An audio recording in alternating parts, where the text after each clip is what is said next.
에베소서를 쓰는 당시 바울은 감옥에 있었습니다. 감옥이지만 해결해야 할 숙제가 바울에게 있었습니다.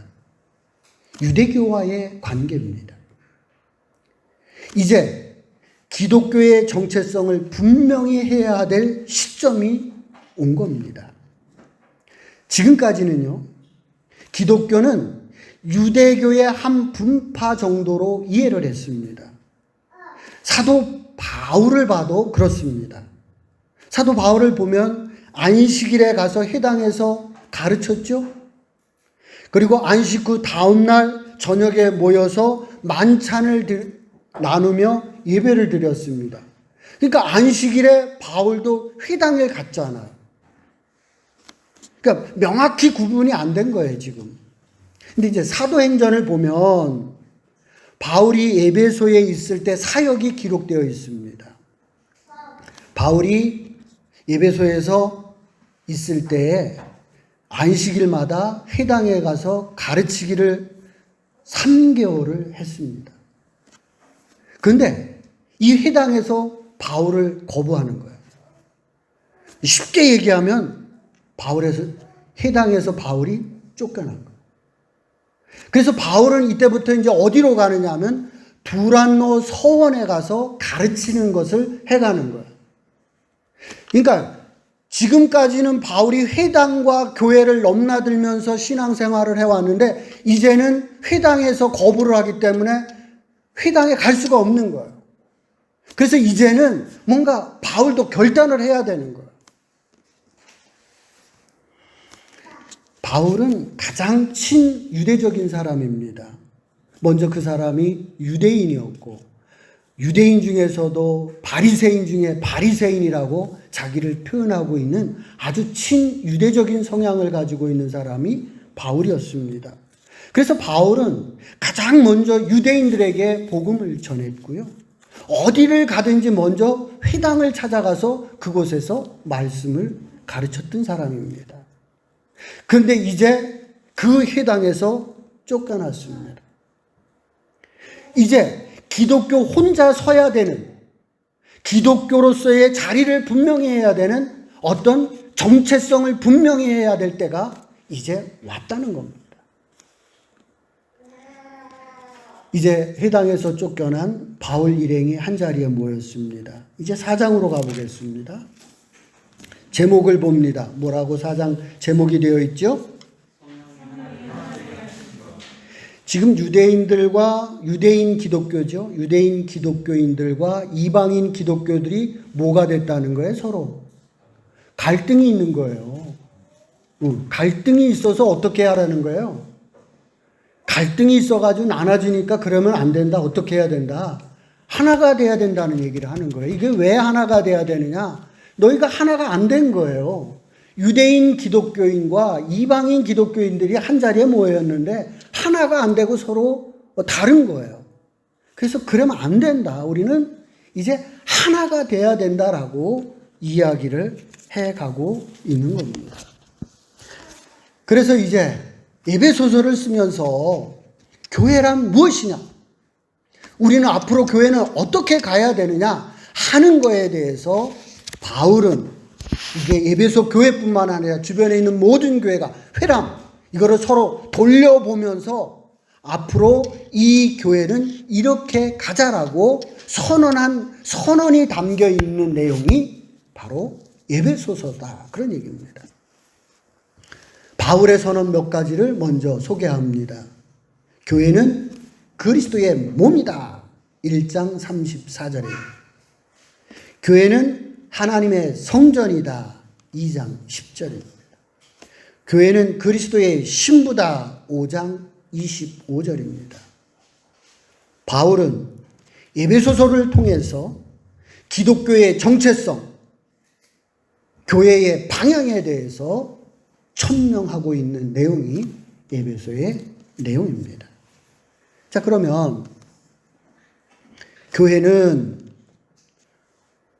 바울이 말하는 교회란 이것을 가장 아주 함축해서 이야기한 부분을 뭐라고 이야기했는가?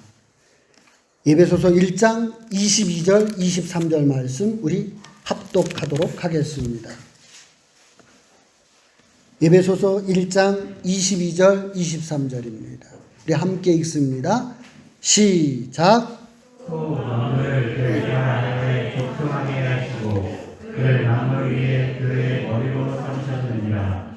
교회는 그의 몸이니 만물 안에서 만물을 충만케 하시는 이에 충만함이라. 아멘. 교회는 그리스도의 몸이다.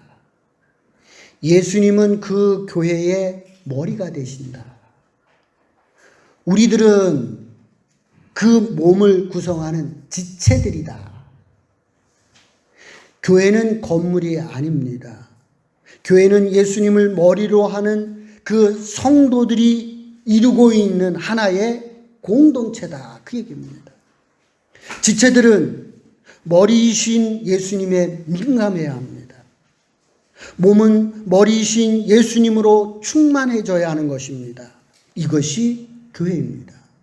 아멘. 정확히 이해가 되셨나요? 교회는 예수로 충만해져야 된다는 거예요. 이 건물이 아니라 내 안, 예수님의 몸을 이루고 있는 지체인 내가, 내 안이 무엇으로? 예수로 충만한 제자가 되시기를 주의 이름으로 축원을 드립니다. 여러분은 교회입니다. 여러분은 예수님의 몸을 이루고 있는 지체들입니다. 여러분은 여러분 안에 예수님으로 충만해지는 그런 지체들이 되시기를 주의 이름으로 축복합니다.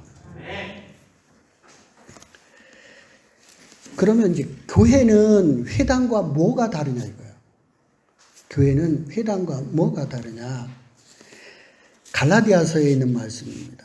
갈라디아서 4장 9절에서 11절 말씀 교독하겠습니다. 갈라디아서, 에베소 앞에 있는 갈라디아서 4장 9절에서 11절 말씀 교독하겠습니다. 시작. 이제는 너희가 하나님을 알 뿐 아니라 더욱이 하나님이 아신 바 되었거늘 어찌하여 다시 악하고 천박한 초등학문으로 돌아가서 다시 그들에게 종노릇하려 하느냐. 함께합니다. 내가 너희를 위하여 수고한 것이 헛될까 두려워하노라. 아멘. 유대교는 회당은 절기를 지켰습니다. 그리고 유대인들은 율법을 따라서 음식을 가려 먹었습니다. 바울은 여기에서 이제 기독교와 유대교를 분리하기 시작을 합니다. 이제 기독교는 절기와 율법이 정한 부정한 음식을 그 정결법을 따르지 않기로 합니다.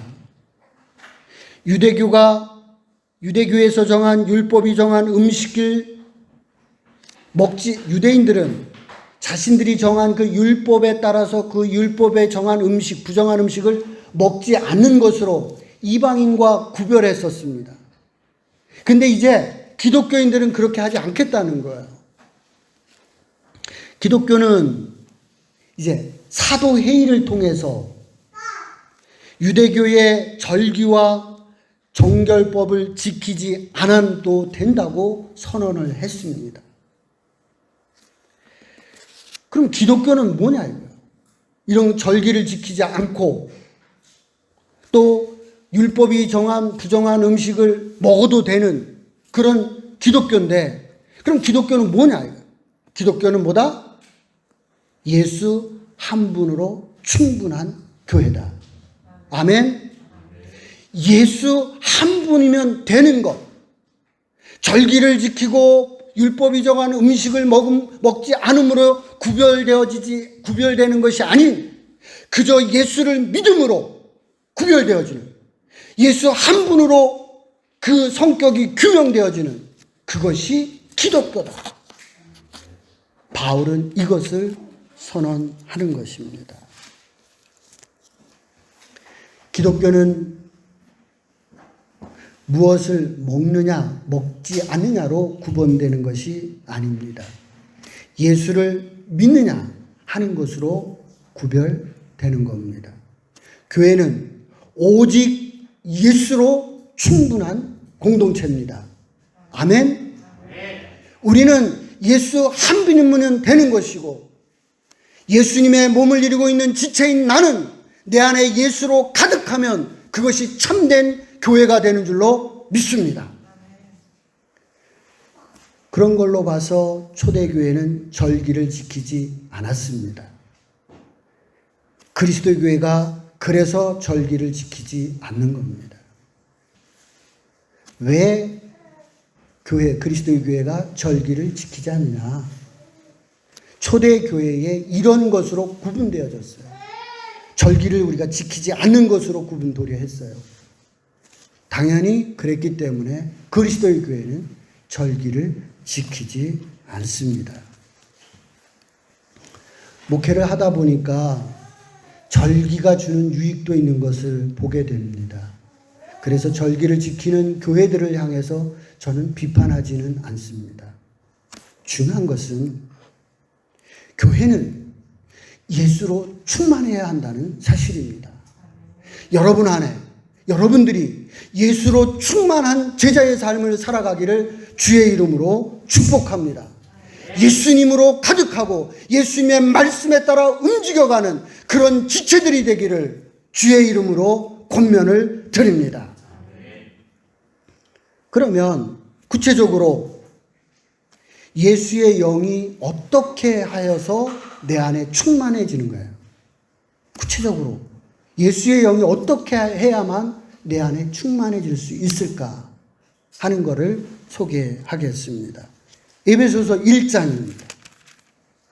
에베소서 1장 1절입니다. 함께 합니다. 1장 1절 시작. 하나님의 뜻으로 말미암아 그리스도 예수의 사도된 바울은 에베소서에 있는 성도들과 그리스도 예수 안에 있는 신실한 자들에게 편지하노니. 바울은 에베소 교인들을 그리스도 예수 안에 있는 신실한 자들이라고 부르고 있습니다. 예수의 영이 우리 안에 충만해지는 것이 무엇이냐? 그리스도 예수 안에 거하는 것. 내가 예수님 안에 거하는 것. 그것이 그리스도의 영으로 충만해지는 것이다. 그런 얘기입니다. 내가 예수님 안에, 예수님이 내 안에 거하는 것. 그것이 그리스도의 영으로 충만해지는 것이라는 겁니다. 그래서 사도 바울이 쓴 바울 서신을 살펴보면 이런 내용이 아주 많이 있습니다. 그리스도 예수 안에서 주 안에 있는 성령 안에서 다 같은 말이에요. 우리가 어디에 거해야 된다는 거예요? 예수 안에 거해야 된다. 내가 예수 안에 거하고 예수님이 내 안에 거하는 이 예수로 충만한 이 신앙이 참된 그리스도인의 삶이다 라고 바울은 우리에게 제시를 해 주고 있습니다. 여러분 모두에게 있어서 여러분이 예수님 안에, 예수님이 여러분 안에 거하여 여러분 안에 그리스도의 영이 충만한 제자가 되기를 주의 이름으로 축복합니다. 에베소서 1장 2절의 말씀 우리 합독하도록 하겠습니다. 에베소서 1장 2절입니다. 시작. 하나님 우리 아버지와 주 예수 그리스도로부터 은혜와 평강이 너희에게 있으시옵소서. 은혜라고 했습니다. 하나님이 자격이 없는 나를 불러주셨습니다. 죄인은 나를 값없이 구원해 주셨습니다. 우리 모두 예수님께서 주신 은혜가, 예수님이 주신 은혜로 말미암아 오늘 우리가 여기에 모이게 되었습니다. 이게 은혜라는 거예요. 나는 자격이 없는 사람. 나는 죄인이에요. 그런데 아무 값없이 나를 택하시고 나를 구원해 주셨어요. 이것이 하나님이 우리에게 주신 은혜라는 거예요. 아멘. 여러분에게 이 은혜가 있기를 주의 이름으로 축복합니다. 평강이라고 했습니다. 살롬이라고 하는 인사법과 같은 뜻입니다. 평강이라는 단어보다는 평화라는 뜻이 더 정확한 해석일 겁니다. 예수님이 내 안에 거하게 되면 평화가 온다는 것. 평화라는 게요, 내가 평화하고 싶어서 평화해지는 게 아니잖아. 내가 아무리 평화를 하고 싶어도 평화가 안 될 때가 많지 않습니까? 근데 그 평화가 어느 때 찾아오느냐? 예수님이 내 안에 계실 때. 내가 예수님 안에 거하실 때 주께서 나에게 은혜를 주시사 은혜와 평화가 내 마음에 임하게 될 줄로 믿습니다. 우리가 살아가면서 마음에 분노가 일 때도 있고 힘들 때도 있습니다. 그러면요, 조용히 앉아서 내가 예수님 안에 거하도록 노력하십시오. 내가 예수님 안에 들어가려고 노력하십시오. 내가 이 지금 분노하고 화나는 데서 벗어나려고 한다고 해서 그 분노와 화에서 벗어나는 게 아니라는 거예요. 내가 화나고 속이 상할 때 도리어 나는 예수님에게 들어가려고 애를 씁니다. 그러므로 인해서 주께서 주시는 은혜로 말미암아 여러분에게 평화가 임하기를, 그래서 여러분의 인생이 평화하는 인생이 되기를 주의 이름으로 축복합니다.